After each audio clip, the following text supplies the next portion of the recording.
Hello again. So I thought I'd do a bonus video so that we can kind of get these chunks of information and bring them together. What to expect moving forwards. Now, it's never a straight road without any speed bumps or potholes or pit stops that are required. You will potentially fall flat on your face. You will still have road rage.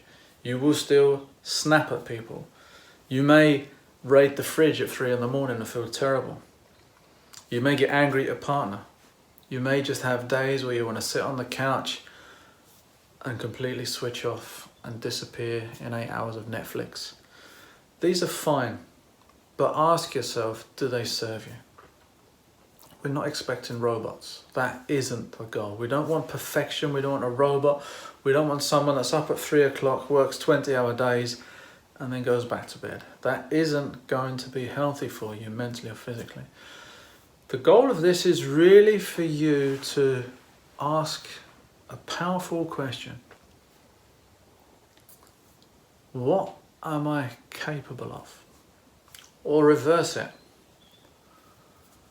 What am I currently keeping back from the world? Now that should get you thinking. That fire that's inside you, that literal blast furnace of passion, talent, gifts, if they are not being shared, you're going to suffer. If you're living out of line with why you're here, what you're here to do, if you've chosen safety over passion and purpose, that fire will dwindle into a flicker. And eventually the noise inside becomes a very silent scream, reminding you that there's still time, but also reminding you that you can't quit on you forever. You can't hate yourself happy. It does take courage to step up, massive courage.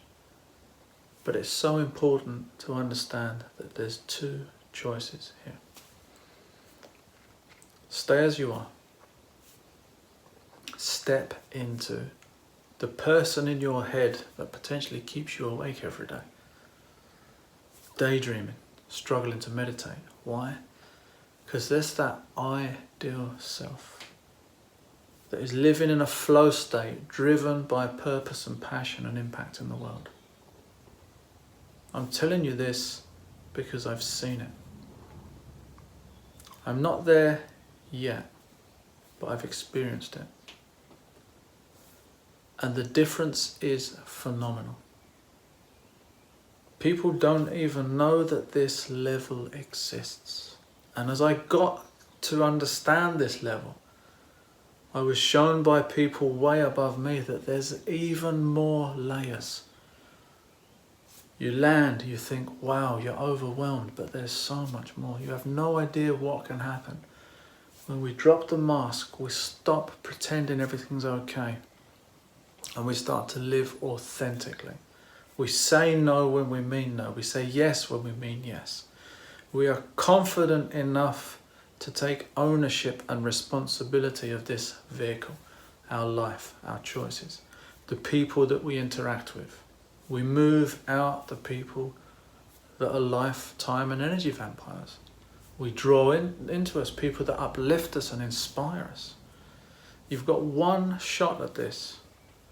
The clock is ticking and you have less time than you think you do.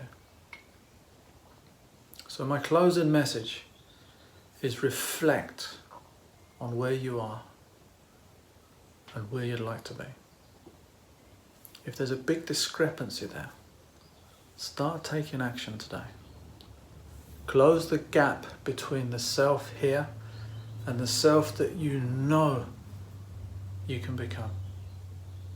The person that looks after the body as a priority, has time for stress management, eats well, prioritizes themselves and their friends and their hobbies, has a great relationship with their partner, their kids,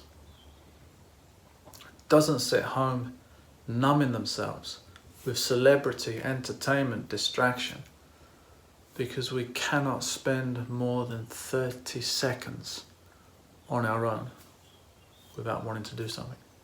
Picking the phone up, wandering to get food, switching the TV on and scrolling through endless channels, looking for stuff.